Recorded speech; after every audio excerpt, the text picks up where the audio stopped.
I can't drive. I've never had a lesson. The reason being, I've crashed everything I've ever tried to drive. I've crashed a quad bike, a jet ski, which is quite impressive because I was on the sea.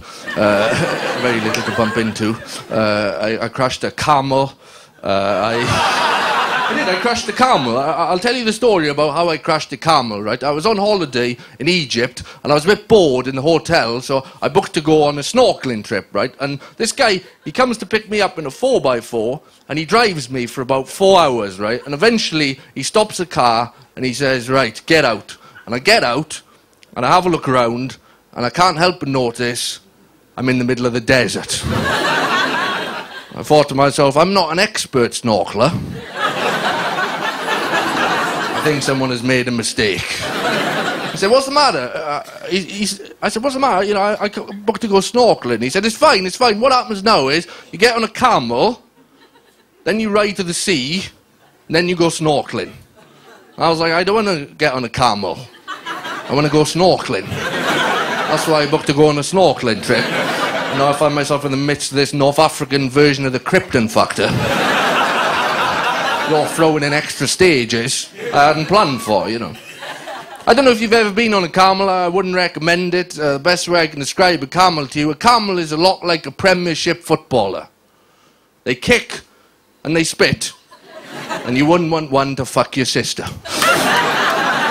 I'm on the camel, and the line of camels is called a caravan, and there's a guy in charge of the camels, and he says to me, don't worry about this camel you're on, it's fully trained, right? No problems whatsoever. However, all these other camels milling round the sand dunes, they're wild. They're dangerous. Stay away from the wild camels. I was on my camel thinking, well, it smells of poo and it kind of does what it wants to. I'd hardly call it debonair, you know. Anyway, two of these wild camels, they really were wild, right? They started having sex with each other outside. Actually, I guess outdoor sex isn't that wild for a camel, is it? If they were like properly wild, they'd be like fucking in a bungalow or something. Anyway, they're really going for it.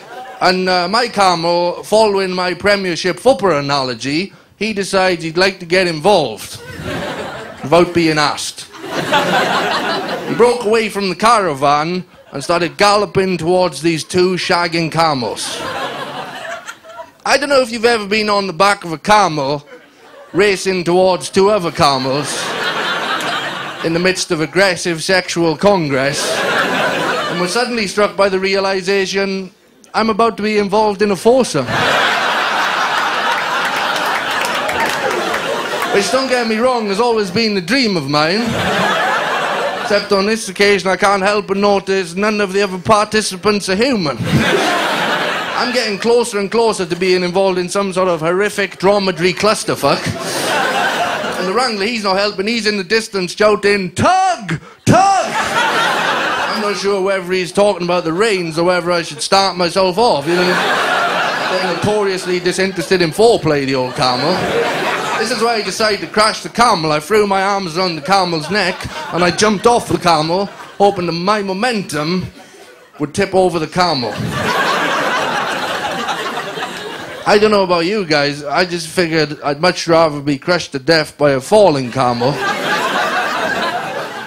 than fucked to death by 3 camels. Thank you very much. I've been Lloyd Langford.